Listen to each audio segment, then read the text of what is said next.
When I think about the future of digital transformation, there's an old story that I find very helpful, and it's a story about the inventor of the game of chess.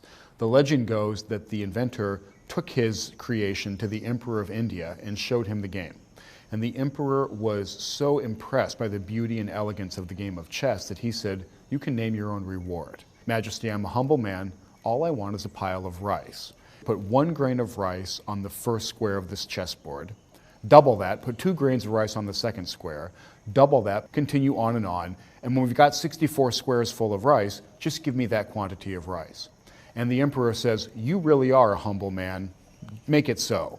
Now, those of us who have had a little bit of math realize how much trouble the emperor is in, because that constant doubling adds up over time, and it reaches numbers that absolutely stagger the imagination. After 32 squares, there are a few billion grains of rice, which is a lot, but that's about as much as you would get from harvesting 1 large field. It's only when you get in the second half of the chessboard that things get really, really strange. So by the time they've covered 64 squares of the chessboard, there's a pile of rice bigger than Mount Everest, and it's more rice than has been produced by all of humanity in the entire history of the world.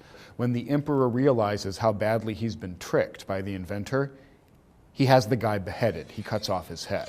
So we did some quick calculations. The United States started tracking information technology as a category of corporate investment in about 1958. And if you take the normal doubling period of Moore's law as 18 months, you take 32 of those doubling periods and you add that to 1958, it turns out that we entered the second half of the chessboard when it comes to digital technology in about 2006. So since 2006, we've seen the explosion of social media. We've seen the arrival of smartphones and tablets. We've seen computers that can now drive cars. We've seen humanoid robots in factories.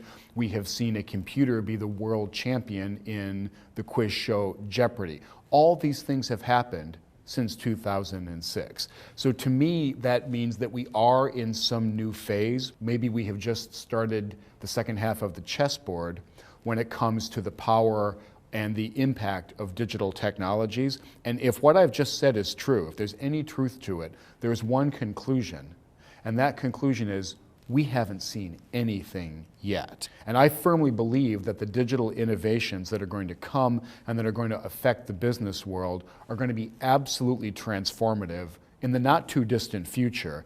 If that's the case, the only smart strategy at the top of the enterprise is, again, to embrace and to start leading the digital transformation for your company.